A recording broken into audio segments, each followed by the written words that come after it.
Welcome back to Red Glasses Talks. The title today is Be Priority Driven.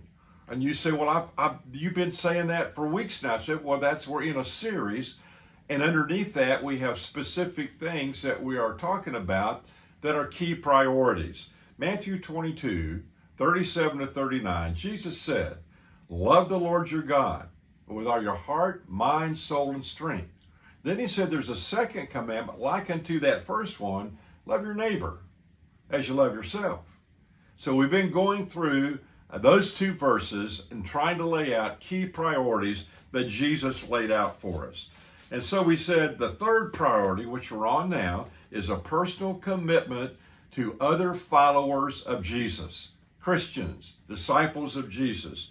So today we're going to talk about the role, in fact, we're going to talk about this for a number of weeks, the role of the father in the family, the role of the daddy, and this is a big deal.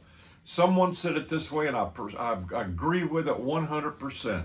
If you're a father, you are the most powerful person in the world in the life of your children. You are the most powerful person. Now, that could be negatively, or that could be a positive impact in your child's life. You're going to have to be the one that's going to face that and deal with that and decide which way you're going to go. So, it's interesting as you think about dads, and I'm just going to give a little intro today, but there are a lot of crazy, I guess I call them destructive games dads play. Let me give you a few of those. Number one, won't let kids be kids.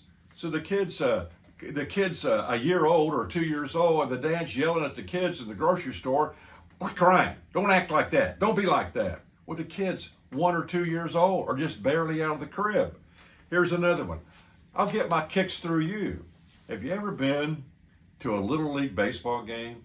Have you ever watched the fathers and how they handle themselves during that game? It's a nightmare. 3, my kid the thing. In other words, this is talking about the family image.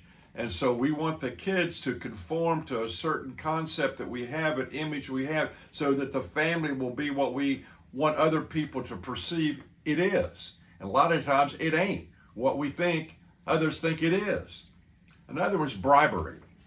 Bribing kids to do certain things, certain behaviors, etc., instead of building deeply within them that character trait that will cause them to want to do the right thing. Or here's another one. Run the kids like a corporation board meeting. So we're so daggone anal and uptight as a father sometime, and we're kind of marching through the schedule and the things that have to be done, and kids aren't going to be like that. And if you try to run it like that, they're going to rebel against that at some point. Here's another one. Emotionally absent from home. You can be there physically, but emotionally, you're not engaged with the kids. And we're going to talk about some specific things in the weeks to come that you can do to begin to have that emotional component present in the home. Here's another one. Carry your business home. Still working at home, maybe up to 10, 11, 12 at night. So I love the story about the family that was eating dinner one night, and here's the mom and the dad, the daughter, and after dinner, the dad gets up and goes into his study because he always brings at least 1 to 2 briefcases home every night. So the little girl said when daddy's in his study, says, Mom, said, why does dad have to come home and bring extra work home and work in his study at night instead of being with us?